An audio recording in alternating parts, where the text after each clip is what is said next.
If you take rest, you'll be late to rest. Because it is polluted. A loaf of bread that was sweet in your mouth 3, 4, 5 days ago can endanger your tummy if you eat it now. Staying on the same spot is danger, is dangerous. Listen to this. Because life is meant for movement, even spiritually. You know why the devil catches up with many people? Because they are not moving. They stop moving. So Satan catches with them. Satan is in movement. If you don't move, he will catch up with you and overtake you. He shall destroy you even with a sore, irrecoverable destruction. This is not my rest. When you are due to move to another level and you don't move, sore destruction, pollution. You know why we have suffered so much pollution in the church? Because movement is either stalled or not timely or not as active as it should be.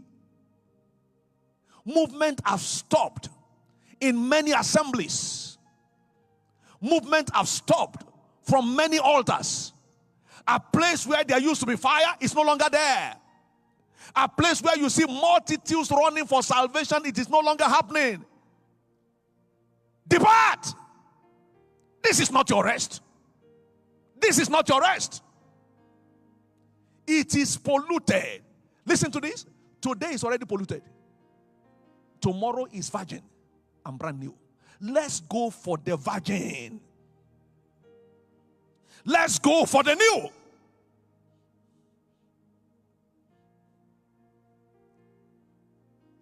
Let's go into depths. According to Ezekiel chapter 37, from verses 47, from verse 1 to 10. Measures. Let's go for another measure. Let's go for more measure. It is measurable. The more you want it, the more you get it. God measures the things to us according to our capacity to take more. It is a risk standing on the same spot spiritually. Desperation. I don't know how many of you have traveled with a smoker before. You're on the same plane and they say no smoking anywhere. He is restless. As soon as the plane lands, you see him almost running. He's not running for anything, running to get a place where he will smoke. I've missed my cigar for a long while. That's how we should be desperate for God. David was desperate for God. He says, 7 times will I praise thee, 3 times will I pray. He attended temple service 10 times in a day, 70 times in a week. Today you have to beg people to go to church because they are no longer desperate for him. Parents, when you see your children dragging to go to church, wake them up. Don't spare them. I thank God that's how I grew up. We were dragged early in the morning, 5 a.m. to go to church, to go and pray. 5 a.m. It doesn't matter whether you are sleeping or you are awake. You kick your leg on stones. Nobody will greet you sorry. You can get to church and be sleeping. That's better than sleeping at home. You are getting religious in order to grow into spirituality. I used to say, I was built up in religiosity until I realized spirituality. I was taught the fear of God by my parents. You are going to church, your children are watching television at home. What a failed parent. What a failed parent. Say, leave them now. You know, children of this generation. What generation? There is no change of generation in spirituality. Leave them now. You are leaving them to the devil. When you are away from home, they are pressing different channels until they get to the channel where dangerous things have been displayed. including masturbation, including films on crimes. And one day, that your child will come to use it on you. You don't make your child to cry today, you will cry as a parent tomorrow.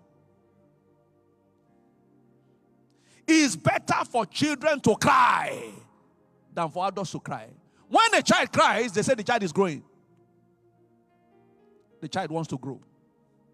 Leave him, he wants to grow. His lungs are expanding. Ooh, ooh, ooh. They say leave him. That's lung expansion.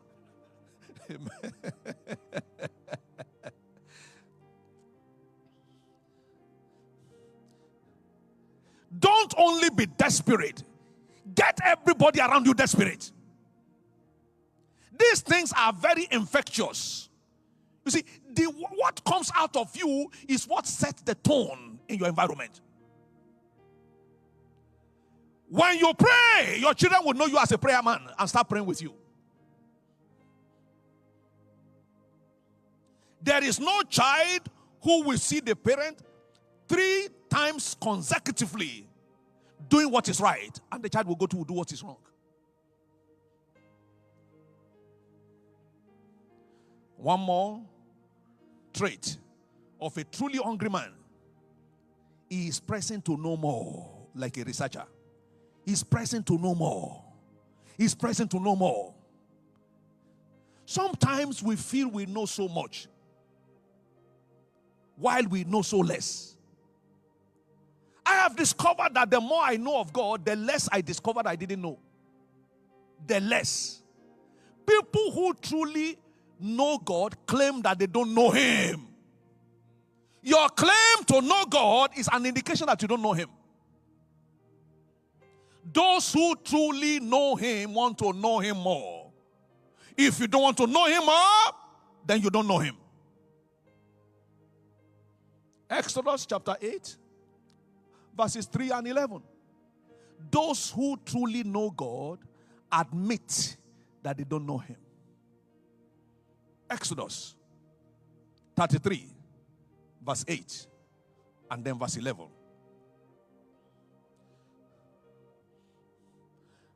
And it came to pass, when Moses went out into the tabernacle, that all the people rose and stood every man at the tent door and looked after Moses until he had gone into the temple.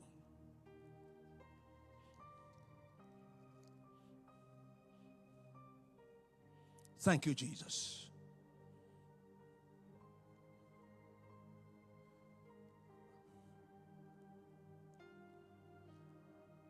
And in verse 11, and the Lord spake unto Moses face to face, as a man speaketh unto his friend. And he turned again into the camp. He spake to God as a man spake to his friend, face to face with God. Yet this Moses cried, I want to know you. I want to see your glory. He saw a part of God. He wanted to see the full of God. Whatever you know now is only in part. It's only in part. And a part is not complete. Let us go and know Him more. Your hunger is proved in these various ways.